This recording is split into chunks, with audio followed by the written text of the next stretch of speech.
In this video, we'll explore how to perform the chi-square goodness of fit test to determine whether observed categorical data frequencies align with a hypothesized distribution. We'll follow a 5-step hypothesis testing procedure to assess this fit. The chi-square goodness of fit test is a statistical procedure that assesses whether observed categorical data frequencies align with the expected frequencies derived from a theoretical distribution. This means it determines how well the observed frequencies of categories match the expected frequencies of a specific probability distribution. Let's consider the following case study, where a local game store has received complaints from customers about the fairness of their dice. Suspicious players believe that certain numbers are appearing more frequently than others. The store manager wants to investigate these claims. To do that, a single die was rolled 600 times, and the frequency of each outcome was recorded. In this case, the single categorical variable is the outcome of a die roll, that is 1 to 6, and we expect these outcomes to be uniformly distributed across all 6 possibilities. In the next few slides, we will walk through a 5-step hypothesis testing procedure. We'll begin by formulating null and alternative hypotheses. In this case study, the null hypothesis states that the dice rolls are fair, and the outcomes are uniformly distributed across all 6 numbers, while the alternative hypothesis challenges this, suggesting that the outcomes are not uniformly distributed and the dice might be biased. The chi-square goodness of fit test requires a random sample of categorical data with independent observations and sufficiently large expected frequencies in each category to ensure the validity of its results. To calculate the chi-square test statistic for the goodness of fit test, we first calculate the expected frequencies for each category under the assumption of a uniform distribution, obtained by dividing the total frequency by the number of categories. Next, for each category, we calculate the squared difference between the observed and expected frequencies, and divide this value by the expected frequency. The chi-square test statistic is then calculated by summing these individual values across all categories.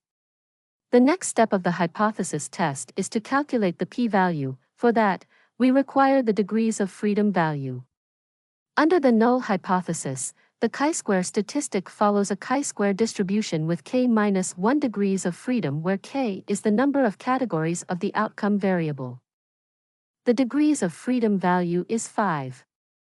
You can find the p-value associated with a chi-square statistic of 3.56 by looking up the row for degrees of freedom value of 5 in a chi-square distribution table. The table will show you the range of p-values within which your chi-square statistic falls. In this case, the chi-square value of 3.56 falls within the range of 1.610 and 9.236, which corresponds to a p-value between 0.1 and 0.9. In the 4th step, the p-value approach is used to make a decision about the null hypothesis. A p-value less than the significance level suggests rejecting the null hypothesis due to a statistically significant difference between observed and expected frequencies.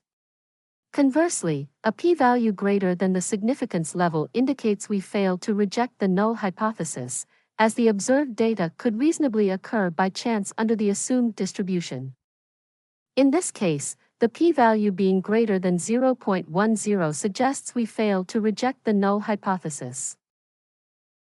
Based on the results of the chi-square goodness of fit test, we fail to reject the null hypothesis that the dice rolls are fair and the outcomes are uniformly distributed. The observed deviations in outcome frequencies from the expected uniform distribution are not statistically significant and can be attributed to random chance. The chi-square goodness of fit test is a valuable tool across diverse fields, aiding decision-making by assessing if observed categorical data align with expected distributions. In election forecasting, it compares predicted and actual vote proportions, highlighting potential polling inaccuracies. In healthcare, it investigates if disease prevalence varies significantly across age groups, informing targeted interventions. Within education, it evaluates if local educational attainment matches national trends, guiding policy decisions. The gaming industry uses it to ensure the fairness of games like roulette, verifying randomness. In urban planning, it assesses if housing types align with zoning plans, while social media marketing leverages it to gauge campaign effectiveness by comparing engagement metrics to expectations. Furthermore, it finds applications in web analytics, analyzing traffic patterns, and manufacturing, checking defect rates, demonstrating its broad utility in data-driven decision-making.